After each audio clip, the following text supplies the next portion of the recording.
বলছে যে আমরা নাকি এর চেয়েও সুন্দর জায়গায় যাব। নিজেই ভাবতে আছে যে আর কত সুন্দর জায়গায় যাব।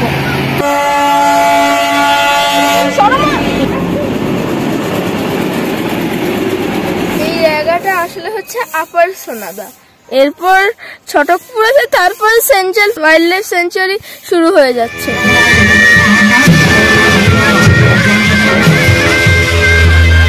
ডান্সটা দেখুন, চমৎকার। ফু দাও, আগে ফু দাও।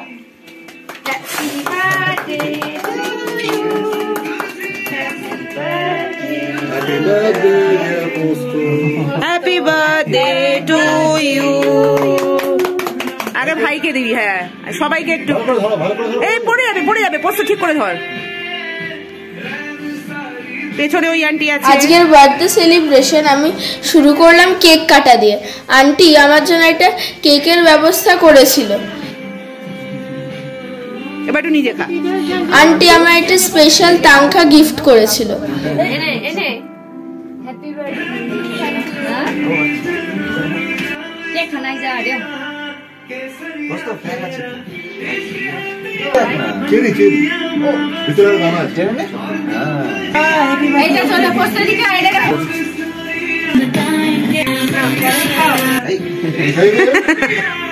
তারপর আমার ফেভারিট গানে আমি আর ভাই দুজনে মিলে খুব নাচলাম।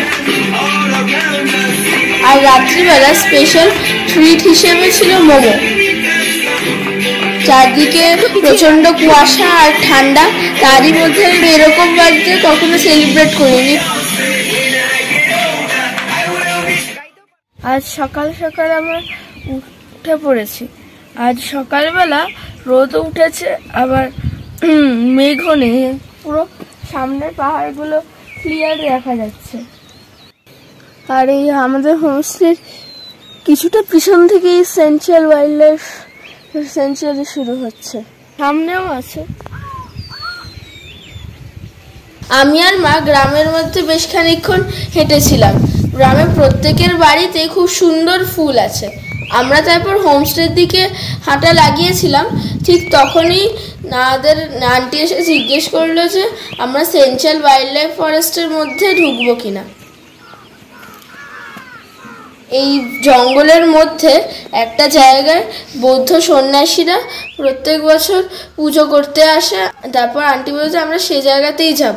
वो जो गुम्फा बोल रहे। हाँ हमारी गुफा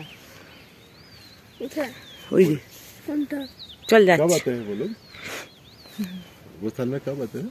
ये साल में एक बार आता है, पूजा करके चला जाता है। कब आते हैं वो? साल में एक बार, अभी नहीं, वही रहते, एक महीने रहते, एक महीने रहकर पूजा कर कर फिर। और আমরা এখন আছি একটা গুম্ফার সামনে। এখানে শীতকালে লামারা পুজো করতে আসে। আর এই যে প্রেয়ার ফ্ল্যাগ গুলো, এইটার ওইদিকে যাওয়া যায় না। তবে এই জায়গাটা খুবই সুন্দর। একটুক্ষণ আগে কাঞ্চনজঙ্ঘা দেখা যাচ্ছিল, কিন্তু এখন দেখাতে পারছে না। সামনে দিয়ে টাইগার হিলের ভিউ পয়েন্টটা দেখা যাচ্ছে, ওই যে ওই ছোটটা দুটো পাইন গাছের ফাঁক। এখানে লামারা শুধু ডিসেম্বর মাসে এসে পুজো, এক মাস পুজো করে থেকে আবার বন্ধ টন্ধ করে চলে যায়। তবে এই জায়গাটা থেকে ভিউ খুব সুন্দর দেখা যাচ্ছে।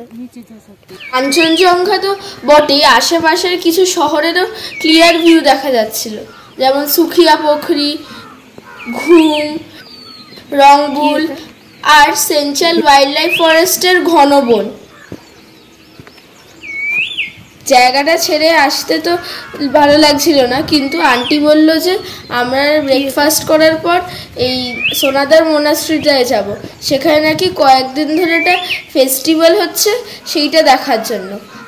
ব্রেকফাস্ট করার পরই সকালবেলার যে রোদটা ছিল সেটা হঠাৎ করে চলে গিয়ে আবার মেঘ আর কুয়াশায় ভরে গেল। আমরা এখন যাচ্ছি সোনাদা মোনাস্ট্রিতে। এখানে পুজো চলছে, আর আন্টি আমাদের একটা দারুণ শর্টকাট জেনেছে জঙ্গলের মধ্যে, তারপর এরকম কুয়াশা। দেখি রাস্তাটা কিরকম শর্টকাট।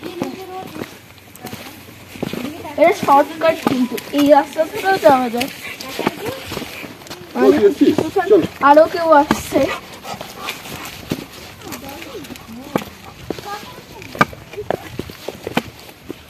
ও যাচ্ছে আমাদের সাথে। সাইড সাইড সাইড বললাম, ও সাইড বোঝে রে। টয়লেট করতে এসেছিল। তোরা ভেবেছিস তোদের সাথে এসছে? না, সাথেই যাচ্ছে। আস্তে আস্তে পোস্ত সাইড দিয়ে না, মাঝখান দিয়ে। এটা হচ্ছে একটা ছোট্ট ঝোড়া। এবার ঝোড়া শুরু ও শেষ বুঝতে হচ্ছে, কিন্তু বেশ মিষ্টি সুন্দর ঝোড়া। জলটা যেরকম হয় একদম পুরো স্বচ্ছ। আর এই পাহাড়ের বেশিরভাগ নদীর যে জলটা, মানে এই পাহাড়ে ডাইরেক্ট নদী থেকেই জলটা খাওয়া যায় আর কি, পিউরিফাই করা যায় না। আর বরঞ্চ বলতে পারছি এটা বটল ওয়াটারের চেয়ে অনেক, এটা বটল ওয়াটারের চেয়ে অনেক বেশি কি বলবো হেলদিয়ার, পিওর পিওর। খুব মজার লাগছে, পুরো মেঘের রোদে দিয়ে আছে, চারপাশ সাদা হয়ে আছে। কম পিছনটা দেখো, পড়ে না জানো, চারদিক দেখো। মনে হলো ফুটের বেশি দেখা যাবে না, বললো না আমি এটাই পড়বো। থাক না, খুলে দেবে যখন যখন। এখানে এই দেওয়ালে এইরকম ভাবে পুরো দেওয়ালে পুরো ফুলে ভর্তি হয়ে গেছে, সাদা আর পিঙ্ক, সাদা আর পিঙ্ক দেওয়াল জুড়ে। আর অ্যাজ ইউজুয়াল চারপাশে কুয়াশা। আর পিছনের রাস্তাটা অ্যাজ ইউজুয়াল দুধের মতন সাদা, এমন সাদা যে তাজমহলও ক্যামোফ্লেজ করে যাবে। দাঁড়া না, ওটা বলছি, চুপ কর। মনাস্ট্রিতে বাইরে থেকে দেখে মনে হচ্ছিল যে মেলা বসেছে। কয়েকজন অদ্ভুত মুখোশ পরা লোক হিন্দি গানের সাথে নাচছিল, কিন্তু বাবা বলল যে ওরা নাকি লোক ডাকছে। কিন্তু তারপরে যখন আমরা মনাস্ট্রিটার মধ্যে ঢুকলাম, সব দেখে অবাক হয়ে গেল। আমরা এখন আছি সোনাদা মনাস্ট্রিতে, এখানে এখন পুজো চলছে, তো আমরা এসে বসেছি।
ডান্সটা দেখুন,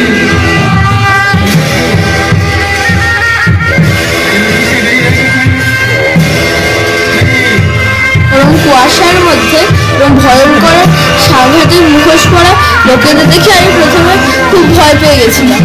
তারপরে মনে হয়েছিল যে যদি ওইসব মুখোশ, ড্রেস, অস্ত্র ওই সামনে যদি একবার আমাদের উপর পড়ে যায়, কারণ ওদের চোখের জায়গাগুলো কাটা না, পুরো একদম চোখ দিয়েও দেখতে হয়, শুধু আন্দাজের উপর নির্ভর করেই ডান্সটা করছি।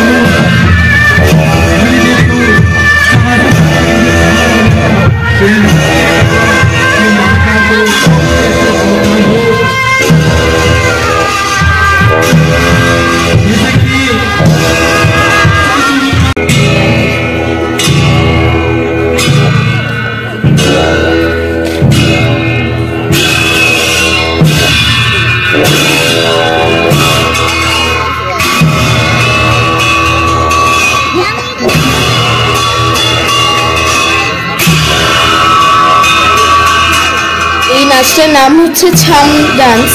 এই ছাম ডান্স এটা মুখোশ পরে নাচ, আর এটা সিকিমের কালচার খুব ইম্পর্টেন্ট পার্ট। এটা একরকম মেডিটেশনের ফর্ম আর ভগবানের উদ্দেশ্যে দান করা। এটার হিস্ট্রি খুবই পুরনো। বলা হয় গুরু পদ্মসম্ভবের সময় তিনি নাকি এই ডান্সটা একটা রিচুয়ালের পার্ট হিসেবে করেছিলেন তিব্বতের সামনে নামের একটা মনাস্ট্রি থেকে একটা শয়তান ভূতকে তাড়ানোর জন্য। তারপর সময়ের সঙ্গে সঙ্গে ছোট্ট রিচুয়ালটাই বুদ্ধিস্ট ফেস্টিভ্যালের একটা প্রধান অঙ্গ হয়ে উঠেছে।